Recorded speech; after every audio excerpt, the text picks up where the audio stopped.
So Pat Condell has made another video of his filled with factual errors and the usual standard bigotry. Now, before I address his factual errors, I want to address his bigotry. I mean, for starters, it's an irony, isn't it? Pat Condell and his fans always sit there and they act like they're the high moral ground. You know, they always act like they're the ones speaking against bigotry and generalizations, as he tries to point out. But the irony is that he's doing the very same thing that he's trying to speak against. And ladies and gentlemen, that's bigotry 101, when you don't know that you're the very bigot that you're trying to speak against. Now, what did Pat Condell say that is so bigoted and that got him rave reviews? That tells you where his fans are coming from as well. I mean, that tells you a lot. So what did he say? Now, he openly said it for everyone to hear. He clearly said that Muslims are raised to treat women however they feel like. He said that. Now, I have a question to you, Pat. Have you been to every single Muslim household on this planet? Have you been to each one? Did you sit or stand in every Muslim household, and did you witness Muslim parents telling their children, hey, son, when you grow up, you can do whatever you like to women? Did you witness that? We all know the answer, and that's a no. So how dare you have the audacity to sit there and make a generalization on over 1 billion people? I mean, who are you? I mean, talk about generalization. This guy just made a generalization on over 1 billion people. You get that? 1 billion people. I mean, I grew up in a Muslim household. My parents never once taught me that I can do whatever I like to women. So I'm living proof that that claim you made is false and bigoted, because that's a generalization based on no proof. And to all the Muslims who watch this video, please leave your comments. Did your parents ever teach you that you can grow up and treat women however you please? Please, let everyone see what a bigot Pat Condell is. But as I said, this is the great paradox. This is the great oxymoron. This guy can sit up there, be a bigot on over 1 billion people, and then on the same time, this guy tries to speak against bigotry. But hey, in this current climate and context, being a bigot against a Muslim is normal. You can sit there and say such bigoted claims, and you know what? As I said, that's normal. He'll get people saying, oh, you should be the prime minister. I'd love to see that happen, by the way. I'd love to see Pat Condell become a prime minister. I mean, that would be so comical. I mean, you are a comedian, Pat. I would love to see you become a politician and watch how you cause society to crumble.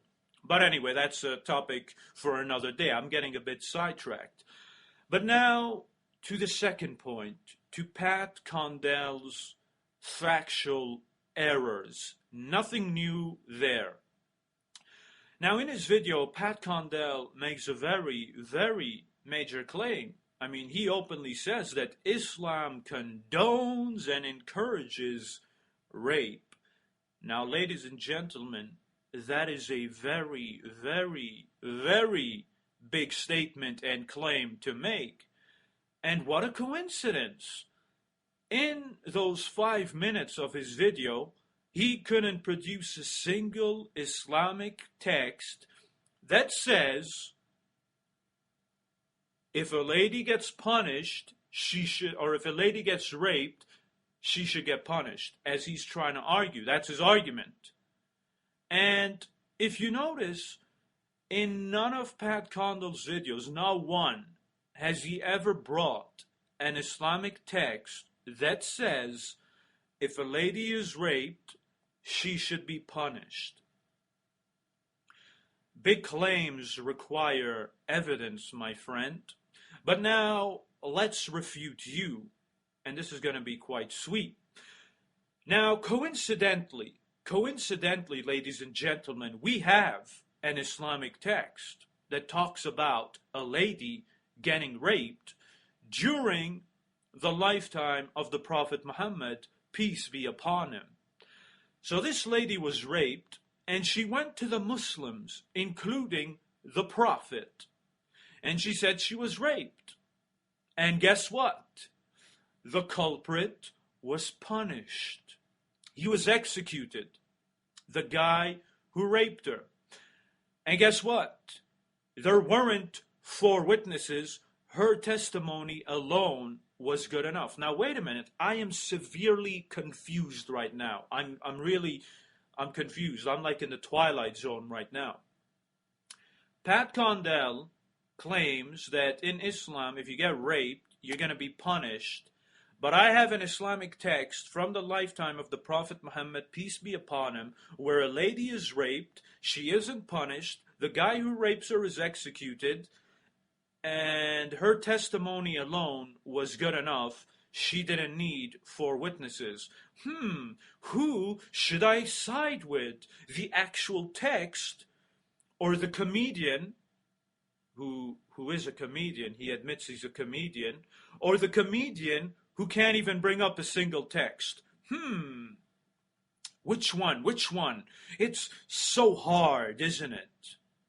Now, to another point, when it comes to rape, ladies and gentlemen, when it comes to rape, a lady does not need 4 witnesses. 4 witnesses are only required in terms of fornication and adultery. That's when you require 4 eyewitnesses.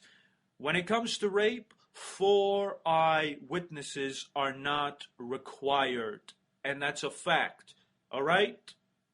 That's another point that we need to clear up. So now again, the reference is at the bottom of this video. And now, if Pat Condell and his fans aren't satisfied, then I have a challenge for each and every one of you. It shouldn't be hard after all. You keep making the claim, so please back it up. I challenge you to bring just one. I'm not even asking for 2. Just one. Uno. Just one Islamic text from the Quran or the Hadiths that say if a lady is raped, she should be punished. Just one. Please, just one text. Because I provided you a text.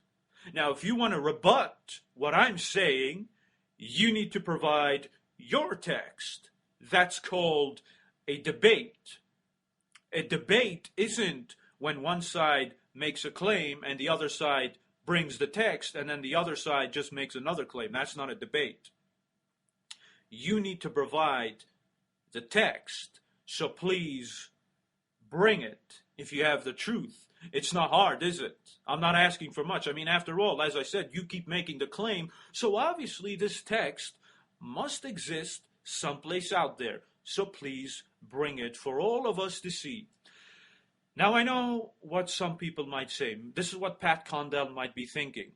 Well, if Islam doesn't teach that rape victims should be punished, then why do some Muslims punish rape victims? I didn't know I was debating with 2-year-olds. I'm sorry. I thought I was debating with someone intelligent. So why do some Muslims do it if Islam teaches otherwise? Haven't you ever heard of the concept called disobedience? I mean, were you just born yesterday? I mean, for instance, we have laws right now in our world. If we have laws that says robbing someone is a crime, then why do people rob if it's not allowed? Gee Willie, that's a tough one to think about, isn't it? I mean, seriously. People disobey rules. As I said, did you just wake up yesterday? You never knew that before, right? You never knew that sometimes people break a rule.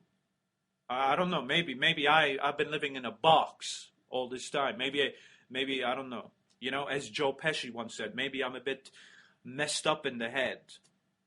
You know, maybe that's just me.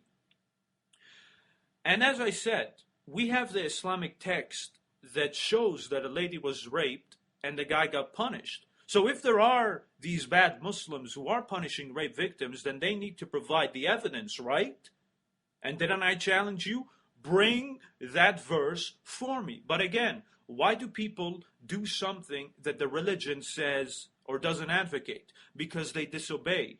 There are many things Islam teaches that Muslims go against. Islam teaches Muslims to not be racist. There are Muslims who are racist.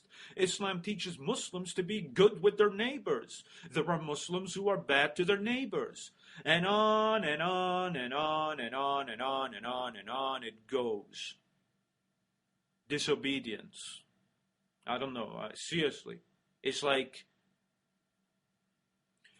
So basically, that's the factual error corrected.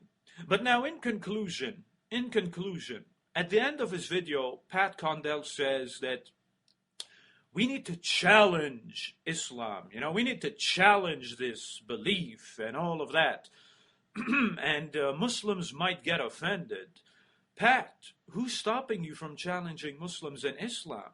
In fact, last I checked, Pat, you don't challenge anybody. You just sit behind a camera and you just make monologue videos. You have never once, you have never once had the guts to take your challenges and challenge it with someone else.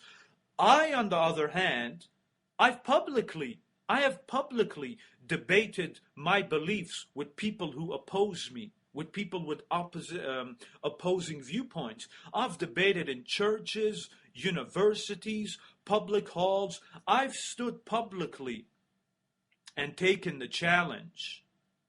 You've never done that. So don't go around talking about how, oh, we need to challenge these people, when you never have the guts to debate anyone on the claims you're making.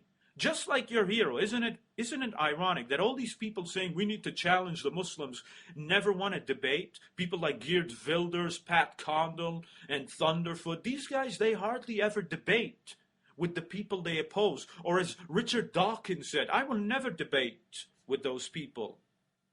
So who do you want to challenge if you don't have the guts to go up and challenge someone in a debate? No one's stopping you from doing that.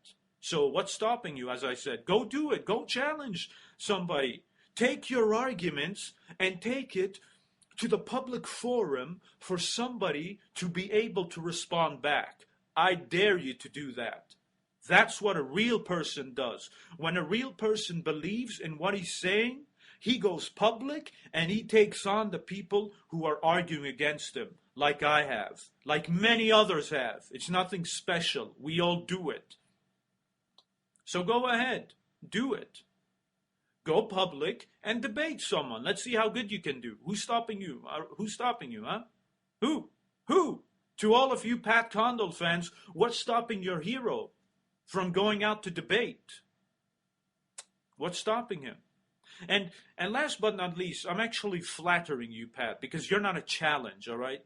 I mean, I don't want to make you think that you're actually a challenge. My gym sessions are more challenging than your weak arguments. I mean, it's not like I'm not even breaking a sweat on these 5-year-old arguments that you're bringing. So I don't want to put you up there on a pedestal. I don't think you're even worth anyone debating, all right? Your arguments wouldn't even hold any weight in any academic fields, all right? And that's just a fact with these arguments you're making right now. I mean, these arguments you're making are pathetic.